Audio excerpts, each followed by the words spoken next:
There was a no-hit debut, the Dodgers were historically bad, and the Dodgers got swept.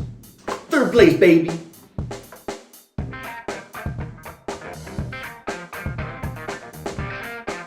Hey guys, welcome to Lab Talk. We're back with another edition. Oh, it was a rough one, Mason. Yeah, I turned off the game, all 3 games. By like the 5th or 6th of every game, I stopped either watching it or I stopped listening to it. That first game got pretty wacky. Yeah, I did watch that one through till the end, and then when they scored, the 4 runs at the end, or however many runs at the end, I was like, okay, done. Just not good. That first game, it started out really well for the Dodgers. Yeah. Scoring 4 runs in that 5th inning. On the pitching side, you had Emmet Sheehan making his debut. Seamus? Kermit Schmamus. We know his name now. Yeah. He had 6 no-hit innings. Yeah, and he was phenomenal. What a debut. He looked really good. Everything was off. They kept every pitch, everybody was off balance. There were a lot of pop-ups, so that's always a good sign. They can't get their timing against him. And Doc said it's not a spot start. He's definitely getting his next start too. So I'm glad. He absolutely deserved it. And, in the days of old, it would have been nice to see how long he could have gone and possibly gotten the no-hitter. Yeah, I mean, he went through 6 innings, which was fantastic. 89 pitches, which honestly, it's more efficient than a lot of guys have been this year. So I think they should have, and hindsight's always 20/20. But I would have loved to see him go into the 7th, at least start it, see how he does. If he gives up a hit or a double or something, then bring somebody in. And then he can get a standing ovation too, But you know what? This is the new baseball. We just got to get used to it. But not happy. And Mookie ending that 6th inning with that outstanding diving catch. Yes. Looked like it was going to be a really good night for Mookie. He was 2 for 5 in this one, but then the base running let you down. Yeah, really bad. 2 errors, 2 big errors, which, I mean, essentially you could think cost them the ball game because we had runners on 1st and 2nd and 1 out. I forget who was up to bat, but then Mookie tries to steal 3rd base, gets thrown out. It was a close play. It was almost bang bang, but instead of it was Smith. Because then he walked right after, and I thought, okay, well, we could have had the bases loaded with only 1 out. Instead, we have a runner at 2nd, 2 outs, then he walks. We're in the same position, but with 2 outs. And then JD, of course, would go on to strike out. Yeah. You're already in scoring position there. Yes. The ball game is tied. Mm-hmm. What are you doing? I mean, she's trying to make a play, which I get. That's what he said. And I get that, but at the same time, like you said, more importantly, you're already in scoring position. You're Mookie Betts. You're one of the fastest players. So it's as if you're already on 3rd base. On a fly out, you're not going to score. But, I mean, anything on the ground, anything through the infield, you're going to score. Anything to anywhere in the outfield, you're going to score. So, yeah. And that changes the dynamic for Martinez. You're already facing a tough guy in Doval on the Giants side. He's thrown 102 heaters with a wipeout slider. And instead of bases loaded, 1 out, and all you got to do is hit a fly ball to the outfield, now you got to try and worry about getting a base hit to get that run in and win the ball game. And that's Mookie did, kind of elaborate on that. He said, "I'm trying to make a play. It's a tough pitcher out there. Completely understand, but you got professional hitters up there." I couldn't tell you what the count was off the top of my head, but yeah, I mean, hindsight's always 20/20 again. But I think he should have stayed. And then, of course, you go on to the 11th. Mm-hmm. The Giants scored 2 runs top half of the inning. Things aren't looking so great, but you do have a runner out at 2nd base to start the inning, and Mookie hits the pop-up. It drops. Guy throws it into right field, and Mookie's running with his head down, runs Michael Busch right off the bases. Yeah, I mean, they give you a gift, and then you just literally throw it away. You burn it up just because you're not paying attention. That was just 2 bad mistakes that are unlike him, and what sucks is he makes a great play and then almost loses it for us. And don't get me wrong, I love Mookie, but all I ever hear is everyone talk about how much he's prepared and how he's such a great baseball mind. To be honest, I'm not impressed. Mookie's baseball IQ, to me, I mean, you're in a close game. He's instead of taking a strike, making the guy throw pitches, he'll swing at the first pitch and ground out or pop out. in the World Baseball Classic in that 9th inning going up against Ohtani. You get the leadoff guy on. He swings at the first pitch, grounds into a double play. Yep. All the momentum's deflated. He's running with his head down, runs the guy off the bases. I mean, you're paying a guy $300 million. You got to be better. You got to play the game. Have a little baseball IQ. Yeah. And it's easy for me to say sitting on a couch, but you know what? As a guy who played the game for a while and didn't even get to the highest level, I know better than that. Yeah. You just have to be smarter. And I don't know if it's because, he just keeps hearing and he knows, like, oh, I'm the guy. You got to be the guy for a reason. You got to keep your head in the game. You got to just do better. I don't know what else to say. I agree with what you were saying. So, a really tough loss in that first game. Not a good look at all. The loss goes to Vesia, who... it's just terrible this season. He's not doing good at all. Gratterall gives up, a home run or something. Terrible. Who else came in after that? Ferguson did good in the 9th. Yeah, after Gratterall, you had Victor. He gave up 3 runs.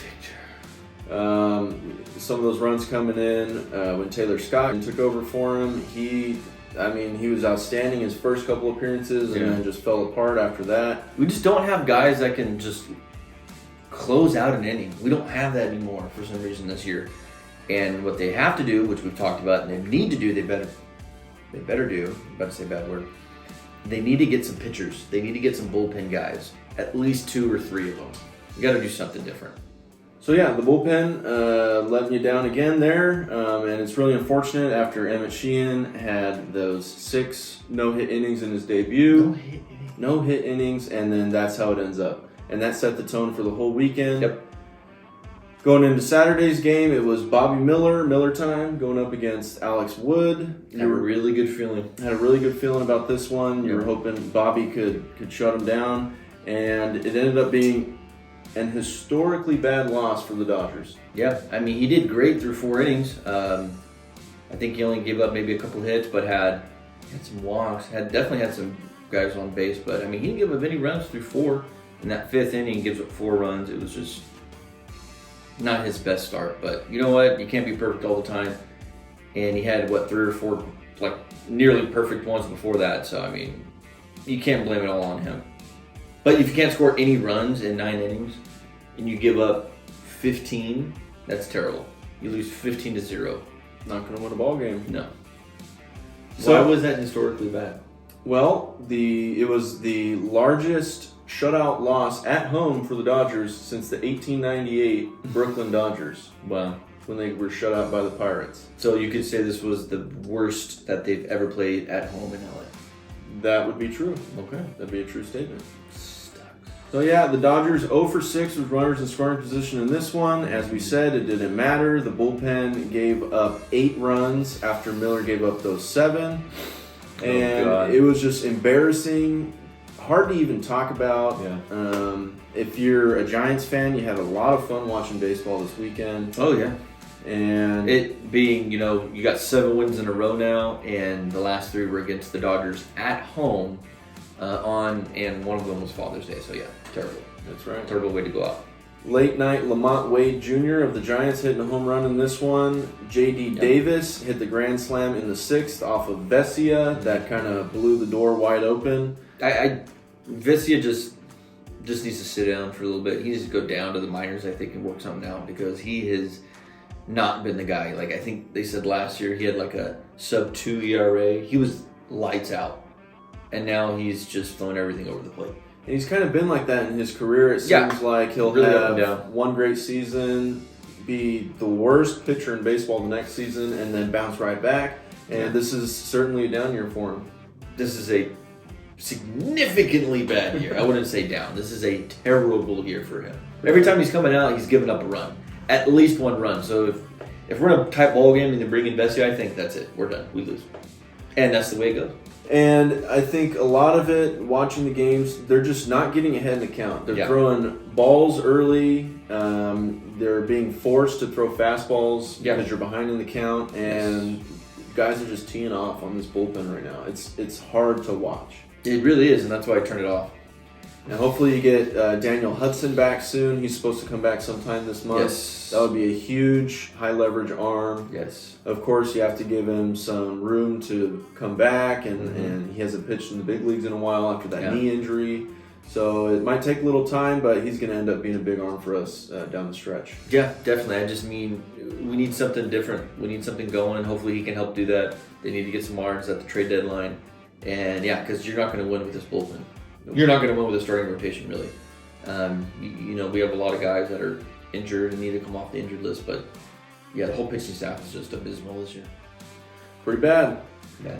And so the Dodgers were hanging on by the skin of their teeth to that second place spot going into Sunday's game. They were. And you were hoping Tony Gonsolin could play stopper, and he just couldn't get it done. Yeah, they were, half a game ahead of the Giants going into game 3, and just couldn't do it. Couldn't get it done, and now we're third place. I think this is the first time we've been in third place in probably 5 years.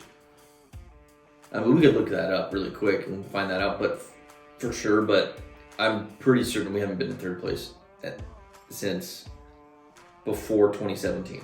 So that'd be 6 years. And then you got Gonsolin going in this one. Pretty much the same stat line as Bobby Miller had. He went 5 2/3, allowed 7 runs on 6 hits, 3 walks allowed by Tony there. Bullpen was better in this one, but it didn't really matter because the offense wasn't able to get the job done either. 2 for 13 with runners in scoring position, left 11 on base. Terrible. And you know what? The Giants had pretty bad defense all weekend long too. Dodgers couldn't capitalize. I think they had at least 1 error in every game. They had 3 in that first one, 2 on Sunday. And the Dodgers just couldn't make it count. Logan Webb on the Giants side pitched well. He went 7. Wow. He allowed 8 hits, but only 2 runs. Of course, we talked about Dodgers were terrible with runners in scoring position in that game. Yeah. So, I mean, plenty of chances to win in this series. They didn't execute, and they looked really bad.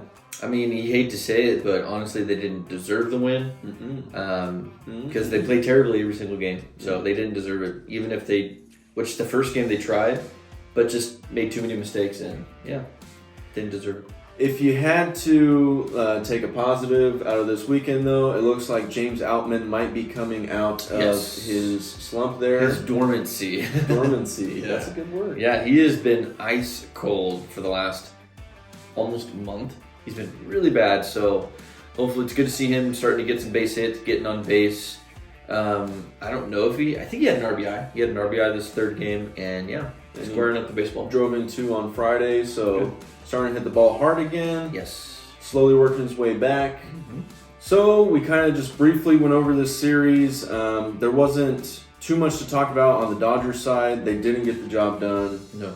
A great debut. Hopefully somebody that can come in and help with the rotation. Even when we start getting some guys back, hopefully he stays in it if he earned it, which looks like Miller earned his spot the rest of the season if he can continue. After just 1 start, yes, it's just 1 start, but it was a shutout through 6. That was great. So I think he's earned a spot at least for now. We need all the help we can get, so that was a positive. And Outman's looking better, and now we're moving on. Thank God. Moving on. It's going to be the Freeway Series. Dodgers are heading down south a little ways to Orange County. They're going to be playing the Anaheim Angels. Los Angeles Angels of Anaheim. Anaheim. It's a mouthful. The Angels. Mm-hmm. Angels of Anaheim. The Angels of Anaheim. The Angels of Anaheim. Okay. That's it. So we've got Kershaw going on Tuesday. That'll be June 20th. It's going to be a 7:07 start time. Kershaw, the stopper. Get us back going in the right direction. So it'll be Kershaw going up against Reed Detmers. Kershaw's 8-4 with a 2.95 ERA. 2 strikeouts away from 100 on the season. All right. Detmers is 1-5 with a 4.48 ERA. He's doing okay for the Angels. He's doing okay for what the Angels are asking of him, I suppose. The Angels suck. As far as matchup, you gotta be careful. You got a better record than the Dodgers this year. Really? Dodgers suck too. 41-33. Dodgers suck. They do suck. As far as matchups are concerned, on the Angels side, they haven't done too well against Kershaw. Who has? Not many teams. Very little. Very little. Brandon Drury in 17 at-bats is hitting 176 with a home run. Okay. You've got Hunter Renfroe. He's seen him 22 times, former Padre there. He's hitting just 136. He also has a home run. Mike Trout, lifetime against Kershaw, is hitting just 220 at-bats. That's one of the best hitters on the planet. That's right. And Ohtani, also one of the best hitters on the planet, 0 for 8 lifetime against Kershaw. All right. So Kershaw dice him up a little bit. Whooper duper. Whooper duper. On the Dodgers side, they haven't seen Detmers too much. You've got JD's 1 for 3 against him. Will Smith's 1 for 4 with a home run. Mookie's seen him twice, no hits there, so not much to report in that first game. Should be a good one. Dodgers in the Freeway Series the last few years haven't fared so well against the Angels. For some reason. I mean, and they're having a much better year than you would normally do, but when they're terrible, we still, like in a 2-game series, we'll split the series. We can't just, we don't do very well against the Angels for some reason. Not sure what that's all about. Yeah. Hopefully turn it around here. I'm hoping after this series against the Giants that it was just so bad that it's hard to get worse than that. Yeah, you would hope so. And you would think maybe... Silver lining. Silver lining. You would think hopefully... Silver lining's playbook. You would think hopefully that they were so bad that it kind of just turns them around. And they just start fresh and get back into playing some good baseball. Yeah, you would hope. I mean, the best part about rock bottom is the only way to go is up. So that's what we're hoping for. That's right. That's what we're hoping for. And I truly think that the sweep by the Giants was rock bottom for the Dodgers. Yeah, so I really far think it this was. season. I really think it was. Then on Wednesday, Dodgers have not announced their starter yet. Not sure who's going there. Typical. They don't even know. They don't even know. Flip of the coin. Console just went. Let's see. Miller just went. Okay, let's see. That's all we got. At this point, it kind of doesn't really matter. No. Just throw somebody out there. If it's not Kershaw, then it's a toss-up. Go down to the park outside of the stadium, pick someone up, say, hey, put the uniform on. Can you throw 94? Okay, you earned it. Can you throw a strike? Yeah, that's what we need. Ohtani going for the Angels in that one, Not not getting any easier for this offense. No. However, for the most part, Dodgers offense has been pretty good. Not in the last 2 games, but like we said, it's hard to get much worse. Yeah, so hopefully we're just looking up from here. As far as matchups are concerned, we don't know who the Angels will be facing, so nothing to talk about there. Against Ohtani, Mookie Betts is 1 for 1. That one hit is a home run. Good. JD's seen him 9 times. He's 3 for 9, driven in 2 runs. Pretty good. Then you got Peralta's 1 for 3 and Rojas 1 for 2. How's Peralta doing? He rolled his ankle in that first game. He's back, so Must be doing fine. He was listed as day-to-day, so should be back and ready to go. Cool. The D train. I love him. He's doing good. No, the freight train. Freight train. D train's funny. A lot of trains around these parts. Too many trains.